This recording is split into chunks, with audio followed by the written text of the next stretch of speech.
السلام عليكم، اهلا وسهلا بيكم في فيديو جديد معانا عبد الوهاب. والنهارده فيديو اتطلب مني كتير قوي، عاوزين سمات ايفون لموبايلات شاومي. في الفيديوهات الجامده بتاعتك دي عملت فيديوهين او 3 منهم، ودلوقتي ده رابع فيديو ازاي تحول موبايلك لايفون. ولكن مش اي ايفون، ازاي تحول اي موبايل شاومي لايفون 13 الجديد، نفس الخلفيه والقوائم وكل حاجه. فقالوا ان ده الفيديو الجامد ده ما تنساش تعمل لايك عشان يوصل اكبر عدد من الناس فعلا، لان اللايك بيفرق في الريتش او الوصول بتاع الفيديو. ولو انت لسه مش مشترك في القناه ادخل اشترك حالا عشان باذن الله تعالى في طريقنا ل 100,000 مشترك. بس كده يلا بينا على الفيديو الرايق قوي ده.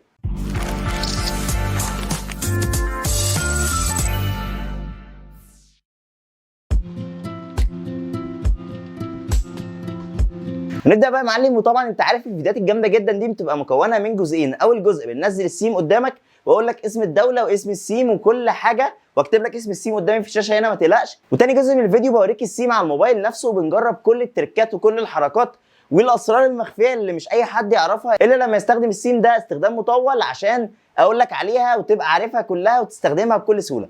بس كده، فمن غير رغي كتير، طبعا تسجيل الشاشه معروض جنبي دلوقتي وهنبدا. وطبعا سوري لو زوري وجعني شويه، يعني بصور غصب عني بقى بسبب ان انا ما اتاخرش عليكم وطلبتوا مني ده كتير. نيجي بقى ندخل على متجر السمات. تكتب ايه يا معلم؟ الموضوع سهل وبسيط. انا بقول لك ايه، بقول لك هقول لك موبايل ايفون 13، فانت تروح على طول كاتب في السيرش بكل بساطه كده ايفون 13، وتسيب مسافه بين الايفون وال 13، لان لو ما سبتش مسافه يطلع حاجه ثانيه خالص. دخلنا جوه السيم يا معلم زي ما انت شايف اهو. نزل السيم. اولا خلفيه الايفون الاصليه 13 الجديد بكل سلاسله، اللي هو 13 و13 ميني وبرو وبرو ماكس، فهتشوف عظمه في السيم ده. سريعا كده هسيبه يخلص بعد كده ارجع لك تاني. بس يا معلم السيم نزل، وطبعا مش عارف اعلانات شاومي لسه ما طفتهاش في الموبايل ده، فمش عارف ايه غرف الدردشه الجماعيه ده. ما علينا، قال لي الاعلان اللي ظهر تحت ده، ولكن ايا كان هندوس ابلاي او تطبيق للسيم. تمام، وبس كده نروح نشوفه على الموبايل بعد كده ارجع لك تاني، بس اوريك كل تريكايه فيه بقى. ونبدا يا معلم في استعراض السيم بتاعنا. اول لما تفتحه هتلاقي الشاشه عامله كده، طبعا شكلها سيمبل وبسيط. ده طبعا الكشاف، لو دوست دوسه مطوله كده تلاقيه فتح. وطبعا الكاميرا لو دوست دوسه كده مطوله برده هتلاقيها فتحت. تمام، ولكن لما تفتح الموبايل كده على طول تتفاجئ بخلفيه الايفون 13 زي ما انت شايف قدامك، نفس الخلفيه بالظبط حرفيا. بس اشد لك دي كده عشان ما تزعجكش، نفس الخلفيه بالظبط، وحاجه جامده جدا بمعنى الكلمه ورايقه قوي. تمام، ده مبدئيا كده، بس لسه ما دخلناش في الحاجات الجامده. فانت زي ما انت شايف هنا طبعا عندك المنبه فوق، تمام، والطقس برده اهو.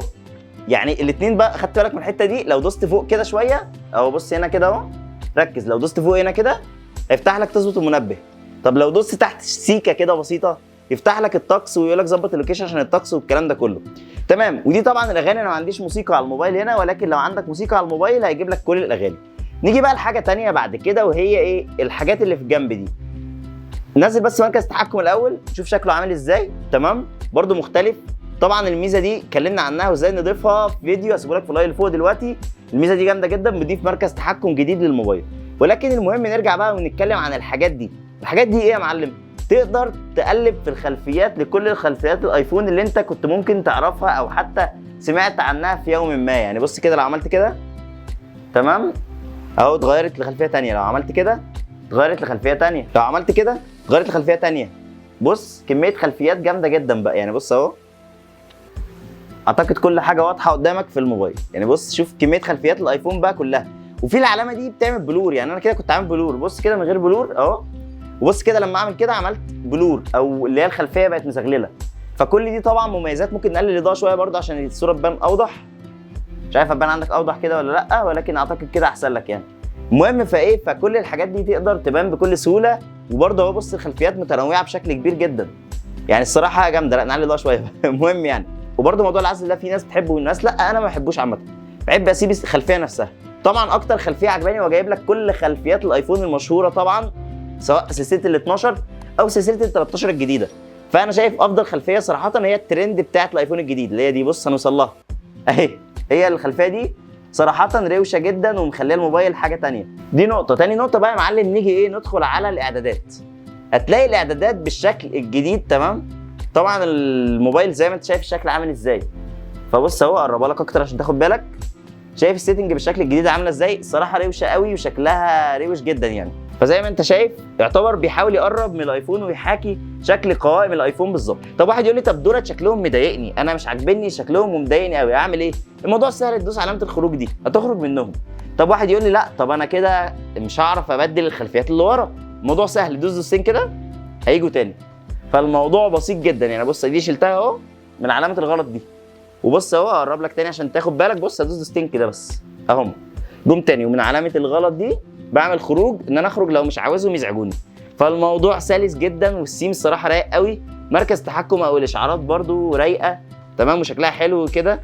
موضوع الصراحه او السيم ده يعني رايق قوي، عجبني صراحه. وكمان يعني اللي هو موضوع الايقونات كمان نفس ايقونات الايفون بالظبط، وحتى البلاي ستور حاطينها زي الاب ستور، فهم عاملين عظمه بمعنى الكلمه. بس كده، وحتى هتلاقي الايقونات فوق كده مختلفه شويه. بص كده هتلاقي منظر كده وكاتب لك علامه 5G وهميه. طبعا ما فيش 5G لسه في مصر بشكل منتشر يعني او بشكل كبير اصلا، يا دوبك حتى لو في حاجات بسيطه جدا، ولكن هو كاتبها لك بيفضل سايبها فوق كده كلمه 5G دي كنوع من انواع الاشكال يعني. برده الحاجات دي اللي فوق دي شكلها لطيف شويه. والميزه في الخط اللي تحت ده من هواتف شاومي ان انت تقدر يعزز تجربه الايفون اكتر. شايف لما تحود كده يمين بيحود من تطبيق لتطبيق، دي عظمه الصراحه. فحبت حاجات جامده جدا الصراحه. فلما تفعل الخط ده كمان في هواتف شاومي اهو اللي هو ده هيفرق معاك جدا وهيخلي التجربه معززه اكتر وجامده جدا. فصراحه السيم ده جامد جدا وعجبني قوي الصراحه، وثبته وقول لي ايه رايك تحت في الكومنتات. ولو عاوز سيمات تانية للايفون قول لي برده، ان شاء الله هعمل لك فيديوهات تانية عن سيمات جامده لهواتف شاومي تقربها او تحولها لواجهه الايفون بشكل عام. وفي ميزه اخيره كنت ناسيها، لو حودنا كده هتلاقي طبعا بيقول لك التاريخ قد ايه اللي هو في النتيجه يعتبر او الكالندر زي ما بنقول. هيقول لك ان احنا يوم ايه مثلا والتاريخ كام، وهيقول لك برده بعض المزايا الثانيه تقدر توصل لها بسهوله من هنا. فالحته دي برده لذيذه جدا وتقدر تعمل لها اديت، تعمل حاجات فيها، تشيل حاجات منها وهكذا. فصراحه الموضوع لذيذ جدا تمام، ويعني اللي هو بيقربك لواجهه الايفون بشكل كبير جدا او واجهه الاي او اس زي ما بنقول. فالصراحه سيم جامد جدا، اعمله وقول لي رايك تحت في الكومنتات. ولو لقيت اي مميزات نسينا نتكلم عنها في الفيديو اكتبها لي في الكومنتات عشان اسيبها في التعليق المثبت، لان انت بتساعد الاخرين برضو. بس كده يلا بينا نرجع عشان في كلام مهم جدا محتاج اقوله. وبس كده يا معلم، احلى ايفون عليك بمعنى الكلمه بكل سلاسه وبسهوله جدا. فكان فيديو جامد جدا وان شاء الله يعجبك وتثبت السيم ده زي ما قلت لك وتقول لي رايك تحت في الكومنتات. ولو عاوز فيديوهات جامده جدا عن السيمات اكتب لي تحت في الكومنتات، وان شاء الله هنحول كل موبايلات سامسونج الايفون الايام اللي جايه وريلمي واوبو وكله. فتابعني ان شاء الله لو انت بتحب التريكات والحركات الجامده دي. وبس كده عشان ما اطولش في وقت الفيديو لان هو طول شويه. اشوفكم في فيديو جديد باذن الله قريب، وما تنساش تتابعني في مجموعه التليجرام هسيبها لك في الوصف، وعلى انستجرام. ايه ده انا بقول شعر ايه التليجرام ما علينا. المهم يعني عشان نقفل الفيديو، اشوفكم في فيديو جديد باذن الله قريب. سلام.